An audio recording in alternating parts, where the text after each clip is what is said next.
Bismillahirrahmanirrahim, my dear students, Assalamu alaikum. In this video lecture, we will learn the fracture support which is required whenever you are observing the case of the orthopedic surgery or whenever you are observing the case of the fracture. So, preliminary or primary fracture support, it is a very important tool just to save the animal for the development of further complications. As you know that there are different types of the fracture, and particularly those fracture in which the uh, on the basis of your fracture assessment criteria, if the alignment is okay, and only primary fracture support, it can possibly solve the solution and it can improve the healing of the or support the fracture healing process. So there are in this discussion we will be discussing the different types of the method which are used in small animal practice as a fracture support in the cases of the fracture. These methods, these are also called the external computation method, and this support that is provided externally from the body of the animal to fix the fracture or to make it immobilized so that the animal may not be able to develop further complications which can further delay the healing process or which can further delay the normal alignment of the fracture as well.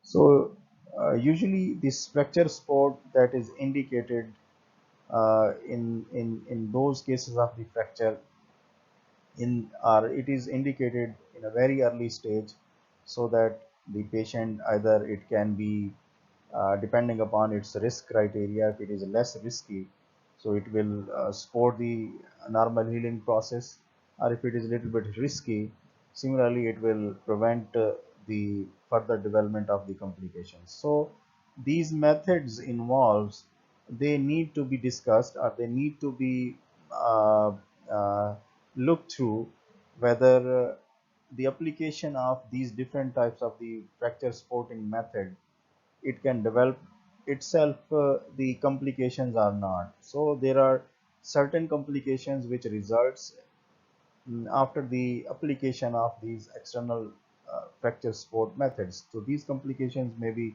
minor complications, or these complications may be major complications. Like minor complications include the swelling of the limb distal to the limb, particularly when you are applying these splints. It may result into slippage of the cast material or splints, and may result into skin abrasion as well. But uh, along with these minor complications, sometimes the patient come across with the major complications like the non-union of the fracture and the loss of the limb due to ischemic necrosis of the whole limb as a result of the huge compression or huge pressure that has been exerted wrongly while giving the fracture support. So that's why the knowledge about each and every method and their drawbacks and their advantage, that should be uh, uh, that should be in the mind of the surgeon while he is going to choose or decide for the application of the different methods. So basically this fracture support is usually indicated for the fractures which are present, which has been observed below the elbow joint in case of forelimb and below the stifle joint in case of hind limb. And usually the fracture above the level of the elbow and the stifle joints, they are having a little bit more difficulty to be co-opted with, or the offering of the external support in the cases when the fracture they are above the level of the elbow and staple joint, it is very much difficult. So there is one method which is called spica splinting. That is more sometimes that is offered in the cases when there is a shoulder luxation in case of forelimb, and in case of hind limb when there is a hip joint luxation. So this splinting method could be helpful in making the stability of the joint or making the stability of the fracture, and sometimes it is involving the humerus as well as the femur.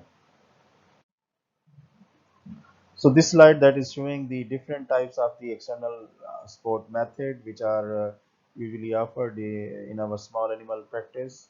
And like Robert Jones bandage, this is the most commonly method, thick padded method.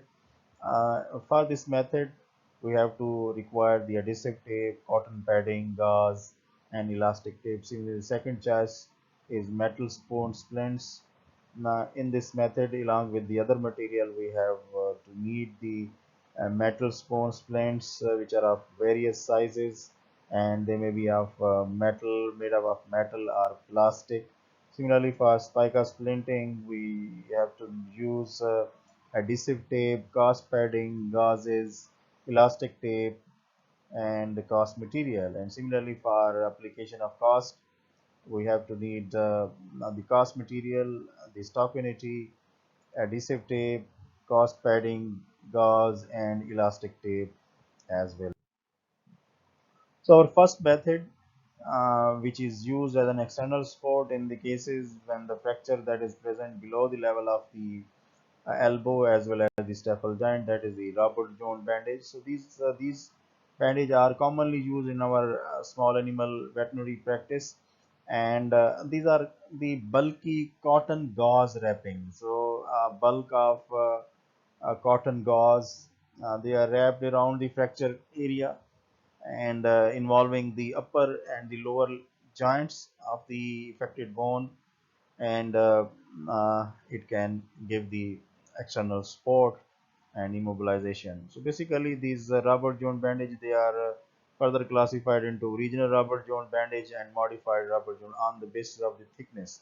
So in case of original Robert Jones bandage technique, we have to keep the thickness of 4 to 6 inches of the padded material, but in case of modified Robert Jones bandage, the thickness level is less as compared to the original Robert Jones bandage. So this is the picture which is showing the method. We start with the application of stirrups. The stirrups, they are made, these comprised of the strips of adhesive tape.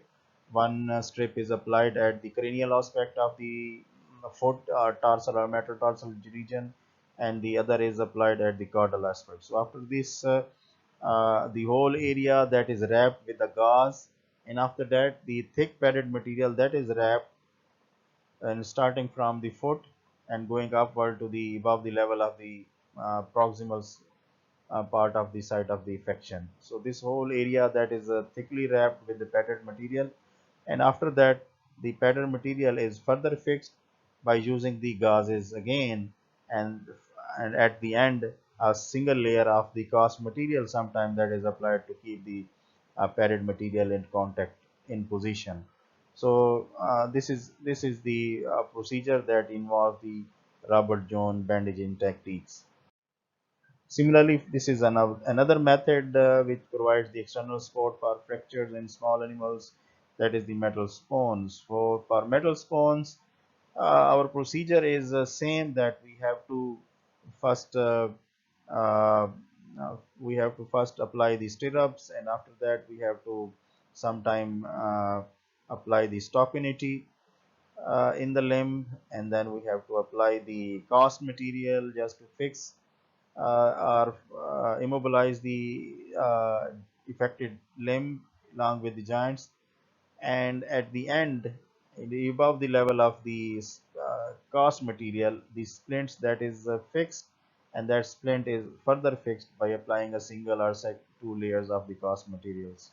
So this method is also very much effective, and it is more sport. It is a source of primary support for the non-risky or good aligned fracture, and also it gives an ancillary support for the internal fixation of the fracture.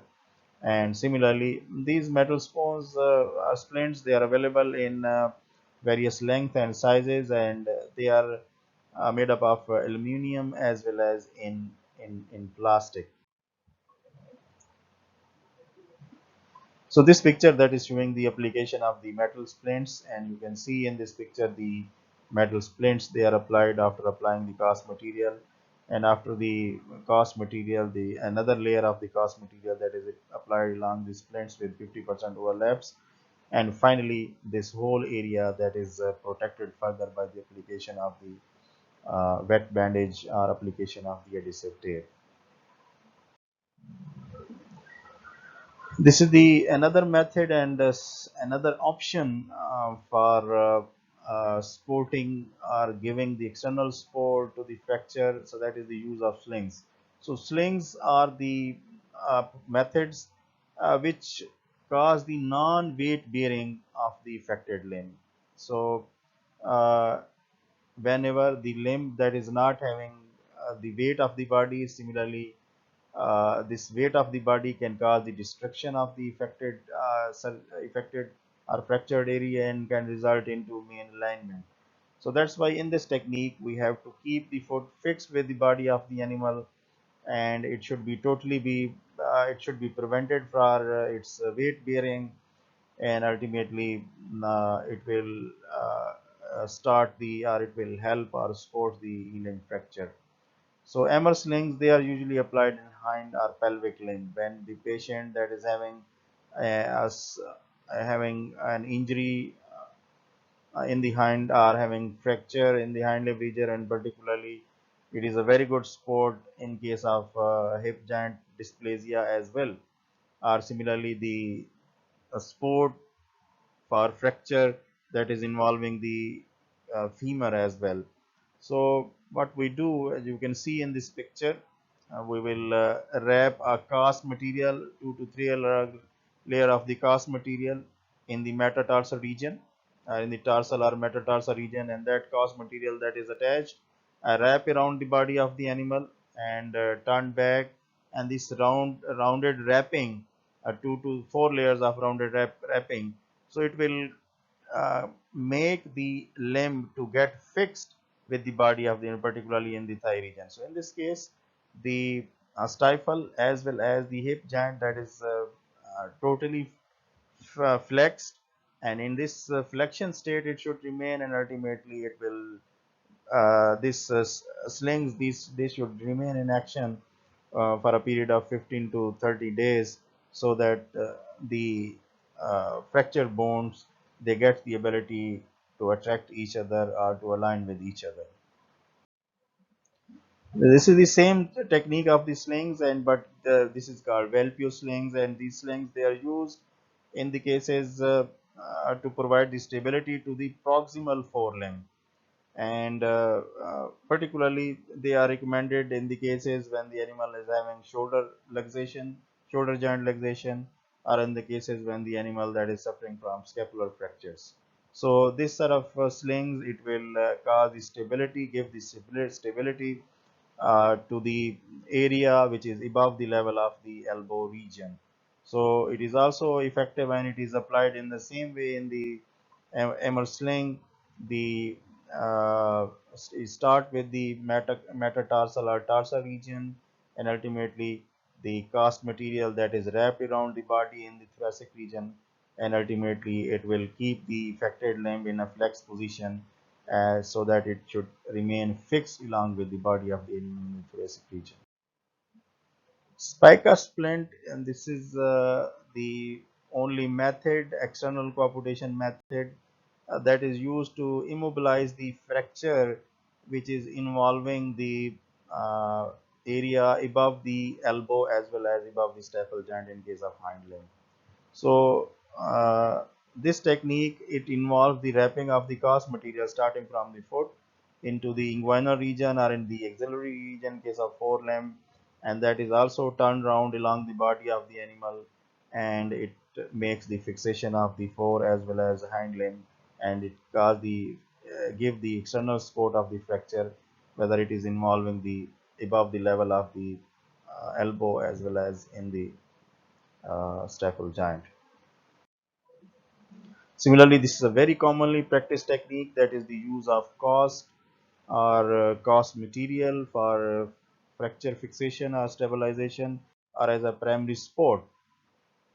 So full leg cast material, they are available, and they are used as a primary mean of stabilization like the other methods we have discussed. And similarly, they are also used as an ancillary support for the internal fixation when you are using the intramedullary pinnings in the fractured bones. So the functional period of the cast material that is not very good. It is less, and usually it is about 4 to 6 weeks. And after 4 to 6 weeks, the functional strength that is declined, and ultimately it can result into further complications. So, plaster of Paris is the classic example of the cast material. It has been used from years, many years. Now it has been replaced with the another cast material which is called fiberglass, or it is also called the polypropylene substrate, which is impregnated with water activated polyurethane resin. So this fiberglass bandage, they have little bit advantage over the uh, classic cast material, that is plaster of Paris, that it has a very good stiffness, and it has a very easiness in making the application of this material, and it shows more adhesiveness, layer wise adhesiveness, as compared to the classic plaster of Paris. And there is a less or minimum wastage of the material, and durability is very good. But some drawback is that it sometimes it can interfere with the radiographic observation and interpretation of the fracture healing process. But sometimes the surgeon, from its wavy pattern, it can be this interference, sometimes it can be ruled out.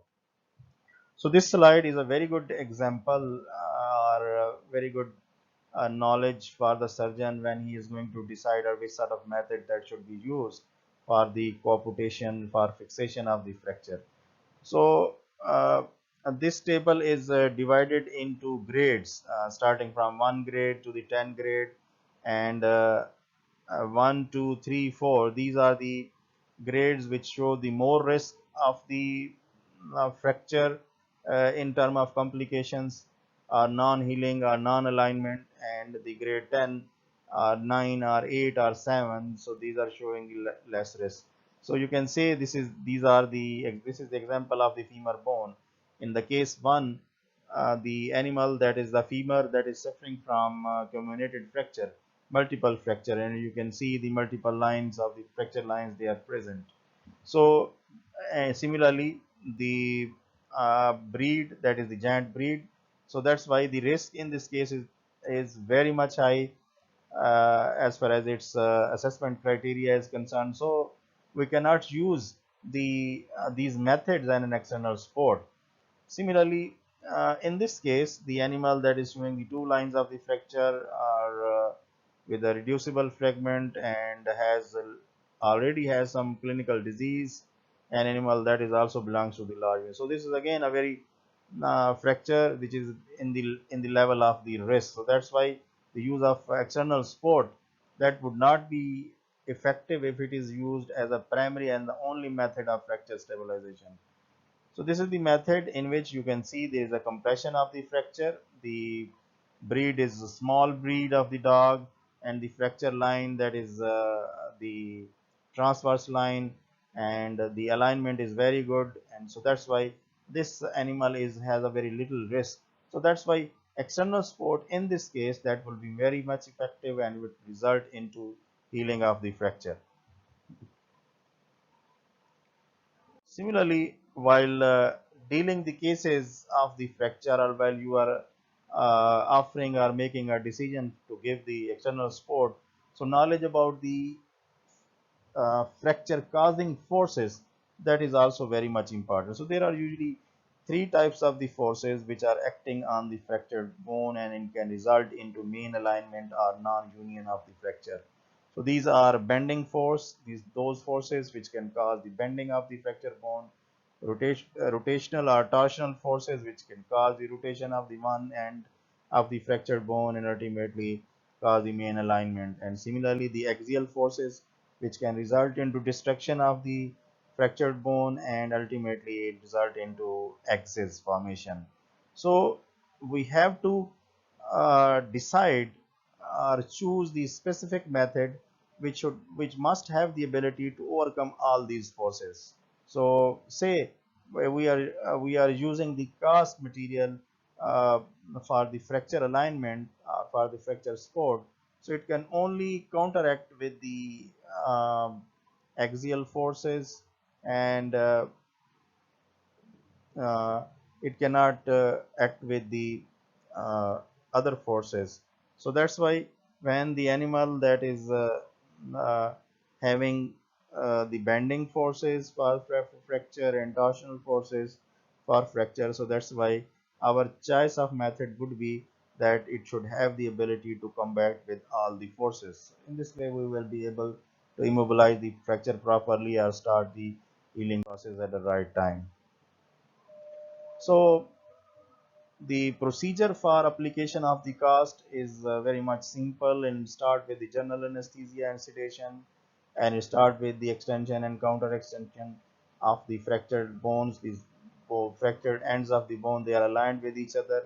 The hairs of the area, they are trimmed. The stirrups, they are applied, and after use of stirrups, the stockinity that is applied, it start from the foot, and it should be extended 2 to 3 inch above the level of the proximal side of the fractured bone.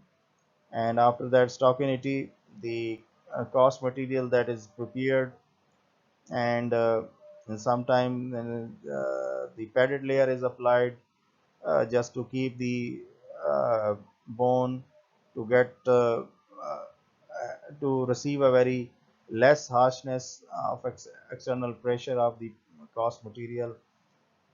So cast material that is applied over starting from the lower part of the limb, and that cast material that should be applied with a 50% overlap. The sufficient cast material, after the application of the sufficient cast material, uh, whether it may be 3 layers or 4 layers, the adhesive tape that is further applied just to keep the stirrups in position, and ultimately to protect the further damage of the cast material with the external environment.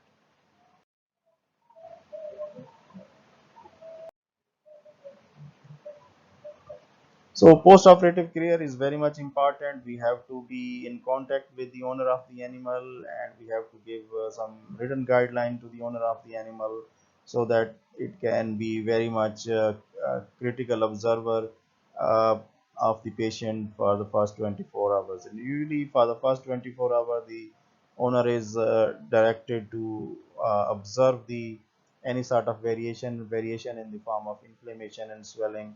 Usually, if the swelling is noted at the foot region, that should be observed. Similarly, if the animal is trying to lick the area or any sort of foul smelling, that should be noted and should be conveyed to the doctor, so that it should be properly be evaluated for any further severe complication as a result of this method. So this method that should be adopted, and the cast material should be kept.